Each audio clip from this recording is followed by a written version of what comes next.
You spend your entire life building walls. You build a wall of money to protect yourself from poverty. You build a wall of social status to protect yourself from judgment. You build a wall of routines to protect yourself from the unknown. You look at these walls and you call them security. But if you are honest with yourself, deep down in the quiet hours of the night, you feel a deep, heavy fear. It is the fear that one day, a storm will come and knock all your walls down. What happens if you lose your job? What happens if your bank account goes to zero? What happens if the people who respect you suddenly turn their backs on you? This fear controls your every move. It keeps you in jobs you hate. It keeps you in relationships that drain your soul. You are terrified of losing the things you own, without realizing that the things you own actually own you. To break free from this fear, you do not need more success.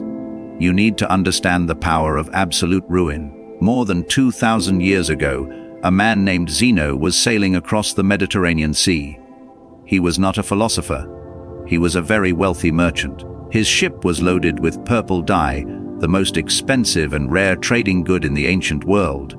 That ship carried his entire fortune, his entire identity, and his entire future.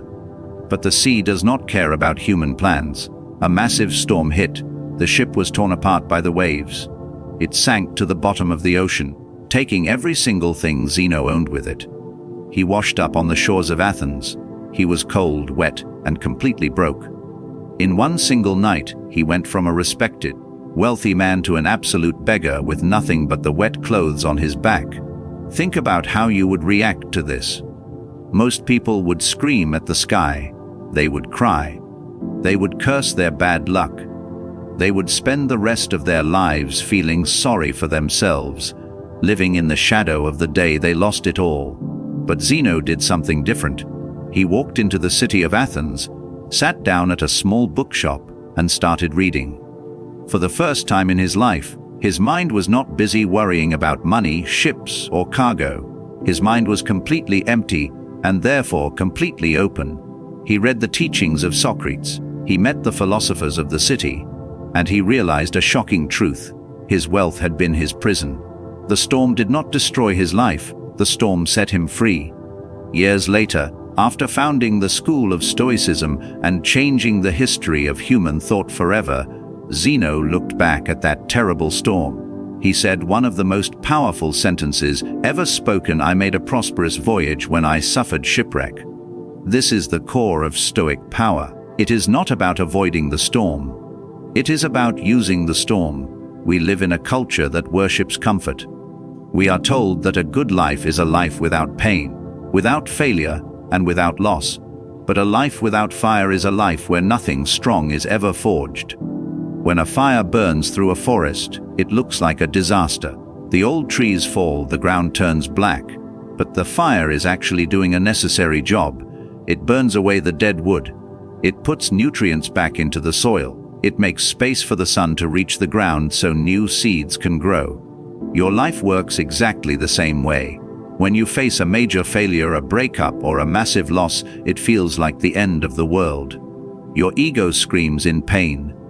But if you look closely, what did you actually lose? You lost an illusion. You lost a job that was not your true purpose. You lost a partner who did not truly understand you. You lost the fake respect of people who only cared about your status. The storm burns away everything that is fake, and it leaves only what is real. It forces you to look at yourself and ask, who am I when I have nothing left to show the world? The Roman Stoics later called this concept Amor Fati, a love of fate. Notice the word carefully. Not acceptance of fate, not tolerance of fate. Love. You do not just put up with the bad things that happen to you. You embrace them. You use them.